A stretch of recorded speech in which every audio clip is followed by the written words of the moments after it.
Deidre Bloomquist, welcome to Rebels with a Root Cause. So happy to have you here. Yeah, thanks for having me. I'm excited to share today. So introduce yourself to the audience and who you are and what you do. Yeah, so I am a functional nutritionist and I specialize in environmental toxins. We work with both kids who are struggling with gut and skin issues to figure out what's actually happening in their body causing that inflammation. And we do a lot of fertility and preconception detoxification as well when we're thinking about modern toxicity and how it's impacting all of us. Wonderful. All right. Well, what's your rebel story? So I have a little boy. His name's Jasper. And when I knew I was pregnant with him, I knew how important my health was. We give everything to our kids, and just thinking about the fact that all of our gut health gets transferred in utero to our kids. So I knew how important this was going to be. So I was healthy. I was moving my body. I was taking care of myself. I hadn't taken antibiotics in probably 10 years at that point.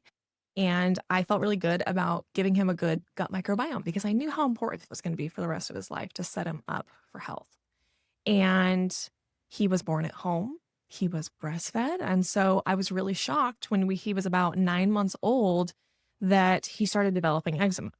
And it started as a really small spot on his chest where I was a first-time mom. I went in and talked to his pediatrician. I saw a naturopath, just thinking, is there a second opinion that I can get here to be supportive and help me figure this out so it doesn't get to a bad spot?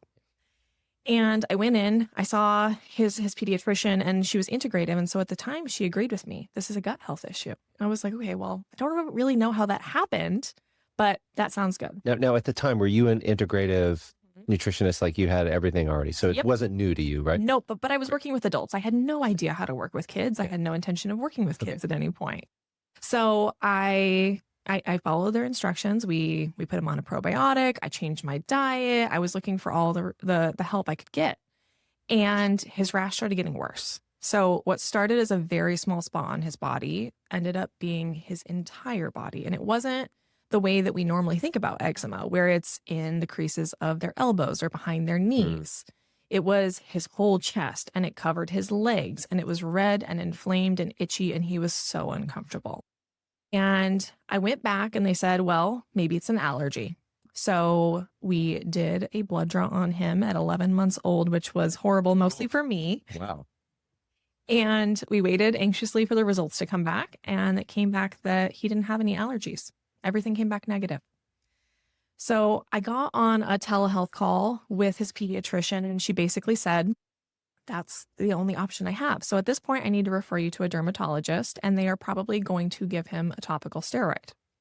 And I already knew that that's something I didn't want to do. I knew that was an immediate option for me, but I knew all of the side effects that could come with that. Yeah, let's talk about the side effects, because I think it's important, because everybody thinks like it's topical. Yes. Right? It's fine. But we all understand that the skin, it's a huge sponge, right? And when those toxins get in, they're hard to get out. Yeah, they absorb everything. So the skin is the largest organ. It is absorbing everything dermally. And ultimately what topical steroids do is they're suppressing immune function on the surface of the skin. So we have cells in the skin that are creating these inflammatory chemicals that make the skin red and inflamed and itchy. So it can suppress that, but it's not really fixing the real issue of what is the gut and the immune system so upset about in the first place. But the other thing that a lot of parents don't realize is that topical steroids are only approved for use for 1 to 2 weeks, meaning that a lot of parents are being handed this as their only option without looking deeper. So while it can be helpful from a symptom relief perspective, it's not getting to the deeper issue and what's driving that. It can also impact the entire way that the brain communicates with endocrine function, especially the adrenals for kids. So they can have dysregulated cortisol output as a result of using this, which then is going to impact things like their thyroid and their sex hormones as they grow. So I really didn't want to do that. And I was on this call with the pediatrician, and she said, that's my only option for you. There's no cure for eczema, so maybe he'll grow out of it, but those are the only options I have. So first, this is my only option. Number one, false, right? Correct. And there's no cure for eczema. False as well, right? Also okay, great. So we just want to call that out. Yep. So, I had been working with adults and we were doing functional testing and looking at gut microbiome markers as well as toxicity. And I said, I think I might run these tests on him just to see what comes back. And I'll never forget. She looked at me and she said, there's no way he has gut pathogens. He's too little, and there's no way he's been exposed to toxins at this point in his life. So I don't think you're going to find answers. And I knew at that point that they weren't going to be helpful anymore, and it was up to me to figure this out. So I ended up running those tests on him just to see what would happen. And I, to this day, have never seen a microbiome test that looked like his. His calprotectin, which was an immune marker, was maxed out on the test. So he would have been diagnosed with something like IBD. And what is likely IBD? IBD would be inflammatory bowel disease. Okay. So he would have been diagnosed with this and been told, this is something you're going to live with for the rest of your life as well. Here's a medication to internally decrease inflammation. But again, we're not going to dig any deeper of why that's happening. Yeah. His whole gut was overgrown when it comes to these harmful and inflammatory bacteria. He had parasitic overgrowth. And then I started asking, how did this happen? Because I don't have any symptoms of this. And I actually ran stool testing on myself as well to look at my gut health, and I didn't have any of those markers. So then I was very confused. The other thing that I did was I started looking at toxins. And so I looked at mold mycotoxins and heavy metals and chemicals. And that's where I started to figure out the similarities between us. What I didn't realize is that all of the toxins that I had been exposed to for the entire duration of my life were also given to him, and he inherited on day one. And that's really what drove all of his gut issues as a smaller body, because I was fine and able to handle that, but he wasn't. So it made a huge difference in what we did. Ultimately, I put him on a protocol where we were looking at diet, lifestyle. I did some key supplementation to help him detox. His eczema went away in a month, and it has never come back. He can tolerate all the foods that he didn't used to be able to tolerate. He is a normal, healthy kid. And if we wouldn't have gotten ahead of it right then and there, it could be something that he would still be struggling with today. Yeah. So, this reminds me of when my daughter was young, and I was working in the corporate world back then. And I remember leaving for a trip, and I had my suit on, but I'd take my suit off, and I had my dress shirt, and I'd have to put a towel because I'd have to burp her, and she was lactose intolerant, right? And I remember just, it was just projectile, like all the time. And I never understood why that was, right? Because now what you're talking about is like, oh, maybe it was something that was transferred to her, because I never had these issues to my recollection, nor did my wife at the time. So this is probably more common, and it shows up in different ways. Yes, absolutely. And I think the most confusing part is, when we work with families now, it's not uncommon that we will see children and babies have very similar symptom presentations as mom. That's a very easy thing for us to understand. But what we're finding more and more is there are very healthy couples and women who are having children who now have these health issues, and they feel like, I thought I prevented this, just like I did.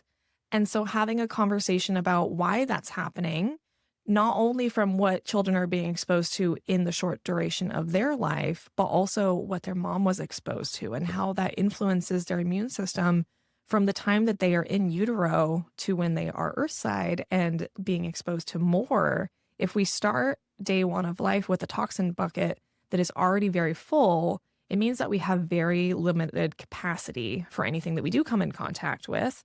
And we often forget that children are these tiny bodies. So their bodies become toxic so much faster. They are so much sensitive, not because they are inherently sensitive and don't have the resiliency that we do as adults, but they ultimately just get impacted first. They're kind of the canaries in the coal mines for many families. Yeah. So talk about your history, because you said you were working with adults. Now, did you start as a functional nutritionist? Was that kind of the start for you? Was there any nutrition training prior to this? Like, how did you get into this field? Yeah, so I actually started as a CrossFit trainer and a personal trainer, and I love nutrition. I've always been obsessed with human physiology and the way the body works. And one of the things that I really realized is that people were moving their bodies and thinking about what they were doing in the gym, but they weren't really aware of their internal terrain and what was happening from a hormone perspective and a gut perspective and how that influenced the results that they had. So I actually started looking more into the functional side of things and how we could analyze what's happening in their body from a testing perspective to actually give us data, especially when people don't have a ton of symptoms. There's so many people who we see who are really working on, I have these gut symptoms and I want to get resolution on that. But a lot of people start to have things pop up that are a surprise. So One of the things that I realized even through my son's journey is had I have known about all those toxins that I had, even being totally healthy and asymptomatic, if I could go back, I would have done some work around that and detoxed myself prior to conceiving. And for many of the women in particular that we work with, the inability to get pregnant or the incidence of miscarriages are the first warning sign that there's anything happening in their body in the first place. Or they are randomly diagnosed with an autoimmune condition, even though they feel fine, they move their body fine, and they take care of themselves. So I think there's these things that we're starting to see come up more and more in modern society that are indicating that there's something wrong, but we don't necessarily have the tools for assessing why those things are happening. Interesting. So so it was your son then was the trigger to start to work with children, right? So because there was a deep passion, right? Did you have other moms start to come to you and like, tell us that journey? Yes. So I never intended on working with kids. I was very scared of working with my son because I had no idea, how do you even do something like this? It's very easy with adults. These are the diet changes. This is how you change your lifestyle. If I'm having you take stuff. Easy with adults. Yeah, come on. Easier in many capacities. At least the kids are like, yeah, okay, whatever you say, Mom. I'm like, okay, gosh. Totally. They can swallow capsules. Right. Kids can't do that. Yeah. But they don't really have, especially, he was 1 year old at the time. He didn't know I was giving him these things that tasted bad. Yeah. So I had no idea what I was doing. But as I started sharing the story and I said, looking back in retrospect, this is how I fixed my son's eczema. And I did it very quickly. I started having moms be like, oh my gosh, my kids have these issues too. Can you help? And so I started working with more and more kids. And I realized that we could get rid of these conditions for kids very quickly, within a matter of months, for kids who have been struggling for years in many cases.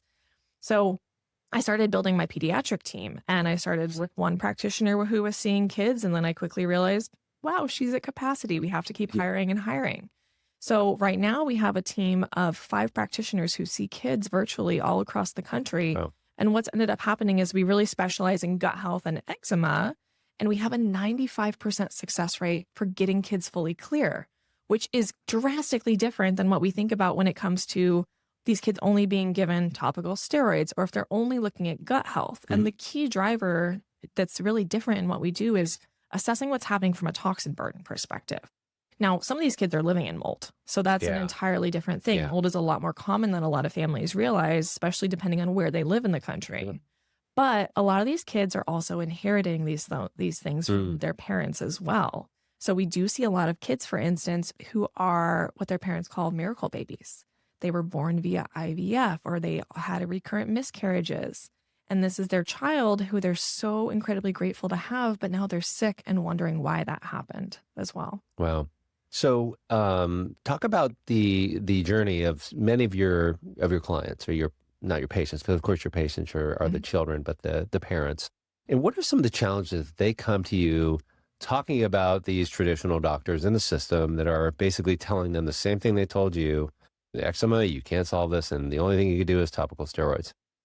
So a lot of them have been struggling for a very long period of time.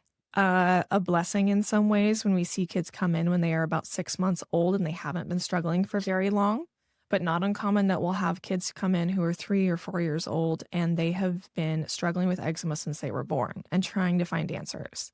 These parents have tried everything. They've seen their pediatrician. Oftentimes they have seen other more integrative providers and run out of options for why is this actually happening? So they might be part of the way there in terms of what's actually happening in their body, but oftentimes they have gone through and tried topical steroids. Sometimes they work temporarily, but as soon as they stop using them, it comes right back. We're seeing more and more kids who are using biologics as well, where we're actually suppressing the immune system with an injection. And that, again, might be help sometimes, but it doesn't always. So many of the kids that we see have tried topical steroids. They've tried biologics, and their kids are still uncomfortable and itchy. They can't sleep at night, which when you have little kids, if they don't sleep, nobody's sleeping. So parents are exhausted. Yeah. They feel like they are failing their kids, which is exactly how I felt too, especially since I worked in this space as well. I knew so much and felt like I should be able to fix this. Why is it taking me so long? So they just really feel like they've run out of options, and they're starting to wonder if this is always going to be the case. And the other thing is when we know what's happening from a skin perspective is we're really thinking about the immune system. And so parents start to think about, what else is this going to mean? Is my kid always going to be sick? And not just from a skin perspective. Are they going to get every little thing? Can we go out in public? We have a lot of parents who stop taking their kids to places like the grocery store even because they're worried about, one, are they going to get sick? And two, they start to have strangers commenting on their kids' skin and asking, do they have a sunburn? Do they have rosacea? You know, they make medicine for that to help them. And so what we find is that a lot of parents just stop going out in public because they feel like they can't without judgment from society as a whole. They can't take their kids to go to the playground and play and be normal kids. And so one of the big things that we're always thinking about with our families is not only helping these kids get healthy, but really giving them their childhood back. And in many cases, giving parents their parenthood back, because many of them are first-time parents. And this is all that they have ever known, is how hard this really can be when you have a child with a chronic condition. Yeah. So what about the older kids, you know, the 10-year-olds, the 14-year-olds, 16-year-olds that have been living with this their entire lives? Like, what's their, you know, how do they work through this? Yeah, absolutely. It is very similar. And in many cases, it can be easier because I think when we're working with older children, they have more agency around the situation and they understand how uncomfortable this is. It can be easier and challenging in some ways with older kids because they are more strong-willed and they can choose to do things or not do things. But oftentimes we're integrating them into care to have a conversation with them so they understand why we're asking them to make these changes. When we're working with younger children, parents are facilitating everything. It's like, here's your supplements, here's what we're doing. They make all of those changes for them. But with older kids, we're often having a conversation around diet changes. How can we really help support nutrient replenishment and gut healing through the dietary changes that you're making? And then having a conversation about, is this a long-term solution or is this a short-term change that we're making with the goal of these things coming back into your life at some point in time? So I think that is really helpful. And we love working with preteens because oftentimes they are motivated. They've been struggling with this too for so long. And there's things that I think often come out of those conversations with kids that parents don't even know about. There's symptoms that they're experiencing when we start to really dive in and get to know them, not only from a lab perspective and a data perspective, but who they are as a person and their experience so that we can have a full comprehensive look at everything and making sure that they have a roadmap going forward, which then leads them into young adulthood to be more resilient when we're thinking about them going through puberty and all of the sex hormones that come with it and making sure that everything is in a good spot. So, you know, one of the things I'm always thinking about is with kids, and we know that there is this huge toxin burden that we're all being exposed to. There's a huge infertility epidemic that's happening. I want to make sure that my little boy, when he grows up, if he wants to have kids, he's able to do that. And that starts when they're very little.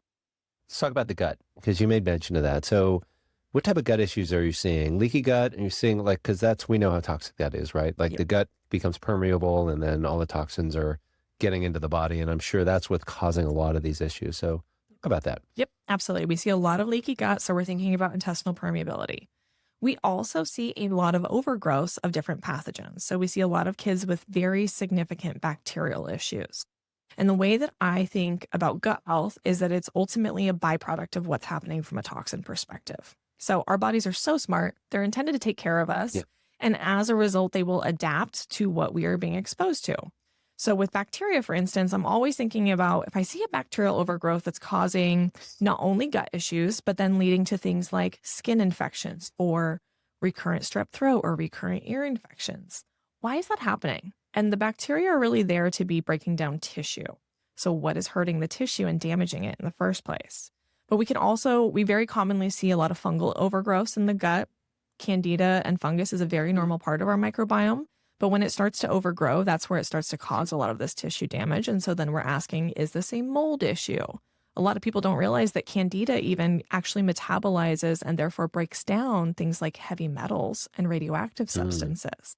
So if we have that in our terrain and in our bodies. Radioactive substances. Yes. Where are those coming from? Great question. A lot of people don't know about radioactive substances or ever talk about this. So when I say radioactive substances, I'm thinking about things like radium and uranium. A lot of times these are coming from water sources. So I'm thinking about tap water, Most people don't realize that much of the US water is actually contaminated with these. So, for instance, 70% of Texas tap water is contaminated with radium, and people don't realize that they're being exposed to this. There's huge pockets. So, we're really thinking not only about tap water, but in a lot of parts of the country because of drilling for oil.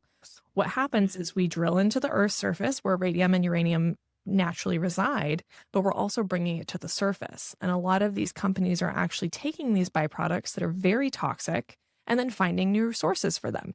So they are actually taking these, and for a long time, they were being put as de-icer that was being sprayed on roadways that people were being exposed to.